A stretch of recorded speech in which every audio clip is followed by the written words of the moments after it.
In the capital, demonstrators marched to the Interior Ministry. More than 20 people have been wounded as security forces used tear gas at the protesters marching forward.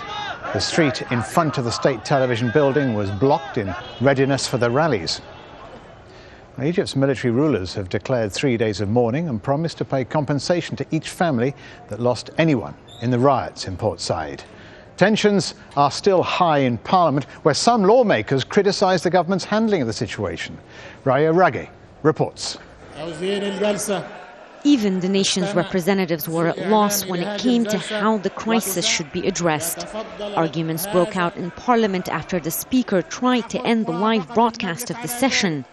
The motion didn't pass, and many of those who spoke echoed remarks made earlier by the Speaker of Parliament. The massacre, as it was captured by photographers' lenses and witnesses that were in the stadium, was a result of dereliction of duty and gross negligence of security. Pressure is mounting on the newly elected legislators, but according to the country's current constitutional declaration, this parliament does not have the power to sack the government. The Prime Minister said he's accepted the resignation of Port Said's governor and that the head of the police force there was sacked, but he appeared to take minimal responsibility. For the families of those killed in the country's worst outbreak of football violence, there's little comfort in the government's condolences. It's great grief to the country. The security forces are responsible for this accident from A to Z because they did not prevent the fans when they invaded the pitch during the halftime. The conscripts of the Central Security Forces were watching everything, but nobody moved a muscle.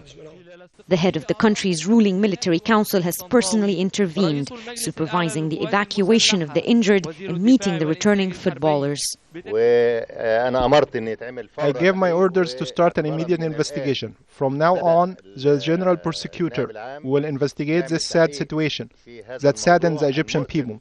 Based on the results of the investigation, the involved people will be tried fairly, and we will ensure that we track the plotters of this incident.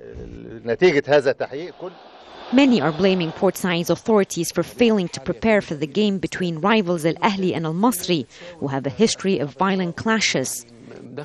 From the beginning, there were signs that fans of the home side al-Masry had breached security and reached the pitch. And by the end of the game, despite their 3-1 win, they made their big push. Outnumbered and outmaneuvered by the armed hooligans, riot police appeared to do little to stop the trouble.